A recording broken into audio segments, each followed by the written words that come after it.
Hello everyone, welcome back this channel. आज हम termination of agency का बचा हुआ पार्ट पूरा करेंगे, क्योंकि पिछली बार हमने 201 से लेकर 207 तक क्लियर किया था। टर्मिनेशन ऑफ एजेंसी के कुछ सेक्शन को कंप्लीट किया था। आज हम 208 से 209, 210 तीन सेक्शन और हैं, उसको भी क्लियर कर लेते हैं, जो कि टर्मिनेशन ऑफ एजेंसी के बारे में बात करते हैं। यदि आपने वीडियो नहीं देखा तो वीडियो आपको डिस्क्रिप्शन में मिल जाएगा। डिस्क्रिप्शन में जाके आप पिछला वीडियो देख सकते हैं, ताकि आपको आगे का जो पार्ट है वो समझ में आ सके। ठीक है, 208 से स्टार्ट करते हैं। तो 208 क्या कहता है कि अभिकर्ता, ये हम कॉन्ट्रैक्ट एक्ट पढ़ रहे हैं। ठीक है, अभिकर्ता के प्राधिकार का पर्यवेक्षण। तो सेक्शन 208 को समझते हैं। अभिकर्ता के प्राधिकार का पर्यवेक्षण यानी कि एजेंट के जो अथॉरिटी दी गई थी उसका टर्मिनेशन कर रहे हैं हम। ठीक है, कब? अभिकर्ता के संबंध में, यानी कि अभिकर्ता एजेंट के संबंध में कब, और कब थर्ड पर्सन के संबंध में प्रभावी हो जाता है। यानी कि जो टर्मिनेशन कर रहे हो वो एजेंट के बिहाफ में कब हो जाएगा टर्मिनेशन, और थर्ड पर्सन के बिहाफ में कब टर्मिनेशन हो जाए। इसके सबसे बढ़िया एग्जांपल है, इलस्ट्रेशन दिए दो, ये आपको क्लियर कर देंगे ये पूरा सेक्शन। तो सबसे पहले मैं हेड वो पढ़ लेते हैं, आंसर ये क्या कह रहा है। अभिकर्ता के प्राधिकार का पर्यवेक्षण जहाँ तक अभिकर्ता के संबंध में उसे उसका ज्ञान होने से पहले, यानी कि किसी भी एजेंट को टर्मिनेट करोगे तो टर्मिनेट को वो नोटिस पहुंच जाना चाहिए कि आज से आपको एजेंट के तौर पे हटा दिया गया है। तो उससे पहले आपको उसको हटाना पड़ेगा, उसको नोटिस देना पड़ेगा। जहाँ तक थर्ड पर्सन का संबंध है, के संबंध में उसे ज्ञान होने से पहले थर्ड पर्सन को ज्ञान हो जाना चाहिए कि भाई वो एजेंट जिसके आप लेन देन करने वाले हो वो अब हमारा एजेंट नहीं रहा है। और उसको जब ऐसा नोटिस मिल जाएगा कि हाँ भाई वो अब तुम्हारा नोटिस वो एजेंट नहीं है, तो उसके साथ ट्रांजेक्शन नहीं करेगा। तो दोनों के बिहाफ में, यानी कि थर्ड पर्सन के और एजेंट के बिहाफ में कब होता है उसको मैंने बता दिया। अब इसका इलस्ट्रेशन भी समझते हैं। इलस्ट्रेशन ए है, खा को का अपनी ओर से माल बेचने के लिए निर्देश देता है। खा को एक अथॉरिटी दे रहा है, यानी कि एजेंट बना रहा है का, कि आप मेरा माल बेच दो। माल की जो भी कीमत मिले उसे खा को 5% कमीशन के करार के साथ करता है। यानी कि वो खा को बोलता है कि जितना भी माल बेचोगे उसका 5% आप रख लेना। ये मालिक है और ये एजेंट है। तत्पश्चात का पत्र द्वारा खा को प्राधिकार का प्रतिसरण, यानी कि यहाँ पे जो अथॉरिटी उसने दी थी उसको रिवॉक कर देता है, प्रतिसर्हित कर देता है खा की अथॉरिटी को का। ठीक है, खा उस पत्र के भेजे जाने के बाद, खा की जगह का कर लेना क्योंकि ये मिसप्रिंट लग रहा है। ठीक है, का यानी कि मालिक उस पत्र को भेजे जाने के बाद, लेकिन उसकी प्राप्ति से पहले माल को 100 रुपये में बेच देता है। भाई उसको पता नहीं चला, यानी कि एजेंट को अभी तक पता नहीं है कि माल की मेरी अथॉरिटी को कैंसिल कर दिया गया है, रिवॉक कर दिया गया है, और उसे पता नहीं है अभी, और उसने 100 रुपये का माल बेच दिया। तो का इस विक्रय की आबद्ध है कि वह खा को 5 रुपये कमीशन दे। यहाँ पे क्लियर हो गया है कि अभी एजेंट को पता ही नहीं था कि भाई मेरे को रिवॉक कर दिया गया है। जो लेटर इसने तो भेज दिया, लेकिन इसको प्राप्त नहीं हुआ एजेंट को कि आपसे आज से आप अथॉरिटी आपको नहीं है एजेंट की, तो वो मिल नहीं पाई। उससे पहले इसने 100 रुपये का ट्रांजेक्शन कर दिया। तो जो अभी किया है उसके बाद में इसको लेटर मिल गया खा को। तो यहाँ पे है कि 100 रुपये जो इसने ट्रांजेक्शन कर दिया है उसको, उसे पता नहीं था पहले कि मैं अथॉरिटी मेरी रिवोक हो चुकी है, उसको लेटर नहीं मिला। लेटर मिलने के बाद, लेटर मिल गया तो उससे पहले ये ट्रांजेक्शन कर चुका था, तो इस पर 5% उसको देना ही पड़ेगा, ये तुम्हारी जिम्मेदारी होगी। ठीक है, तो ये समझ गए। और बी भी समझते हैं। का जो मद्रास में है, पत्र द्वारा अपनी ओर से खा को, यानी कि जो मद्रास में रहता है, और बी है जो मुंबई में रहता है, एक भंडागार में रखी हुई कुछ रुई बेचने का निर्देश देता है, एक डायरेक्शन देता है कि आप मेरे गोदाम में जाइए और वहाँ से कुछ माल को बेच दीजिए। डायरेक्शन दिए क्यों, बी को दिए।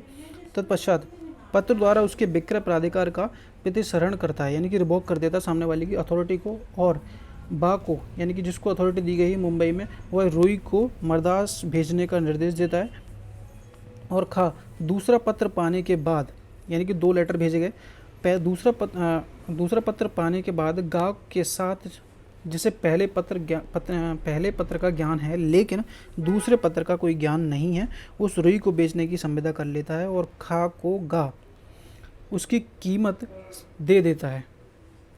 खा उसे लेकर फरार हो जाता है, तो का के विरुद्ध खा संदाय का प्रभावी हो जाएगा। यानी कि ये ऑनर था मद्रास में, खा को अथॉरिटी दी गई थी। यहाँ पर 2 लेटर दिए गए थे, एक तो लेटर दिया गया था कि तुम्हें बेचना है, अथॉरिटी दी है, और दूसरा लेटर था कि आपको अथॉरिटी वापस कर ली गई है। तो पहले क्योंकि हम इसमें सेकंड वाले जो इलस्ट्रेशन में हम सिर्फ इसकी बात कर रहे हैं, थर्ड पर्सन की, तो था पहले वाले नोटिस का ज्ञान तो इसको था कि इसको अथॉरिटी मिली एजेंट को, थर्ड पर्सन को ज्ञान था कि इसको अथॉरिटी तो मिली बेचने के लिए, और लेकिन सेकंड जो वो था रेवोकेशन का, उसका ज्ञान इसको नहीं था। किसको? सी को, क्योंकि इसने सी के साथ ट्रांजेक्शन किया था और इससे जो पैसे मिले बी को, वो लेके इसको फरार हो गया, भाग गया। तो यहाँ पे सी इनोसेंट है भाई, उसको नहीं पता है कि आपकी जो अथॉरिटी है वो रिवोक कर दी गई है। तो यहाँ पे जो गा और ए का संबंध बना रहेगा, इनके बीच जो ट्रांजेक्शन और जो भी लेन देन होगा वो इससे वसूल कर सकेगा, क्योंकि ए को सी को नहीं पता था कि भाई बी को तुमने रिवोक कर दिया गया है। तो इसको नॉलेज में आ जाना चाहिए कि भाई आज से वो एजेंट नहीं है। उसके बाद अगर कोई ट्रांजेक्शन करता है तो तुम्हारी भाई ए के प्रति कोई जिम्मेदारी नहीं बनेगी। तो ये था 208, यानी कि अभिकर्ता एजेंट के प्राधिकार का रिवोकेशन किया जा रहा है अभिकर्ता के संबंध में और थर्ड पर्सन के संबंध में कब प्रभावी हो जाते हैं उसके बारे में बताया गया था। इलस्ट्रेशन दोनों बहुत अच्छे हैं। अब चलते हैं 209 है कि मालिक की मृत्यु और उन्मत्ता, पागल, विकृचित दोनों में से किसी भी एक कंडीशन और अभिकरण के पर्यावसान का, अभिकरण यानी कि एजेंसी के पर्यावसान पर अभिकर्ता एजेंट का कर्तव्य, ड्यूटी, एजेंट की ड्यूटी क्या होगी? यदि मालिक की डेथ हो जाती है या फिर वो पागल हो जाता है, किसी पद्धति से इंसैनिटी में आ जाता है, तो 209 में कहा गया है कि एजेंट की ड्यूटी क्या बनेगी? जब मालिक की मृत्यु हो जाती है, जब मालिक की डेथ हो जाती है या फिर पागल हो जाता है मालिक, हो जाने से अभिकरण यानी कि एजेंसी का पर्यावसान हो जाए, एजेंसी खत्म हो जाती है, दोनों की डेथ होने की, पहले भी पढ़ा था। जब अभिकर्ता अपने को न्यस्त हितों का संरक्षण, अपने को जो संरक्षण जो मतलब कि न्यस्त किया गया, जिस चीज़ के लिए आपको न्यस्त किया गया है, परीक्षण के लिए अपने भूतपूर्व मालिक के प्रतिनिधियों, यानी कि जो मालिक मर गया उसके प्रतिनिधियों की ओर से सभी युक्त कदम उठाने का, जो माल तुम्हें दिया गया था, सौंपा गया था, उसको वापस करना होगा, सभी सतर्कता बरतोगे। यानी कि ऐसा ही मान लिया जाएगा कि ये भी एजेंट वो आपका ऑनर ही है, क्योंकि वो मालिक की तरफ से भी आप है। तो सभी न्यस्त हितों का संरक्षण करोगे। ये नहीं कि मर गया तो जो माल आपको दिया गया था, न्यस्त किया गया था, वो तुम डिस्पोज ऑफ कर दो, फेंक दो, बेच दो, जो भी करो, वो नहीं कर सकते। परिरक्षण के लिए अपने भूतपूर्व मालिक के प्रतिनिधियों की ओर से सभी युक्त कदम उठाएगा। ऐसा नहीं मान लिया जाएगा मालिक मर गया तो सब कुछ खत्म हो गया, अब तुम जो माल करना है माल का जो भी करो। ये यहाँ पे अथॉरिटी नहीं, आपकी जिम्मेदारी बनती है कि उसके जो घर वाले हैं उनको भी वापस करना होगा। सभी युक्त कदम उठाने के लिए आबद्ध होगा, बाउंड होगा, जिम्मेदारी होगी आपकी, यानी कि एजेंट की। क्या जिम्मेदारी होगी? सभी जो न्यस्त किए हैं उसको परीक्षण के लिए मालिक के जो प्रतिनिधि हैं उनको वापस करेगा, और सभी युक्त जो तुम पहले अपने मालिक के प्रति कर रहे थे वही सब जिम्मेदारी अभी भी बनी रहेगी। 209 में 210 कहता है कि उपाभिकर्ता यानी कि एजेंट का भी सब एजेंट होता है ना, जो एजेंट अपॉइंट करता है उसको सब एजेंट कहा जाता है। ठीक है।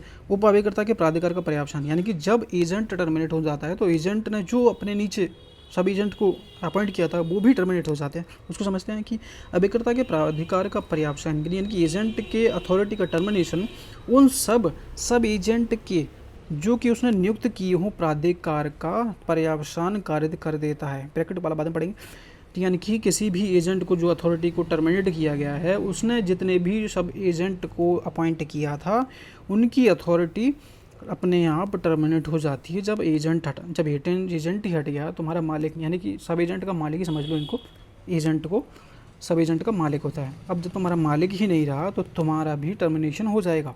210 क्लियरली कहता है कि सब एजेंट ऑटोमेटिक रिवोक हो जाएंगे जब आपके मालिक यानी कि एजेंट की अथॉरिटी को वापस ले लिया जाता है, क्योंकि आपको तो इसने अपॉइंट किया था एजेंट ने।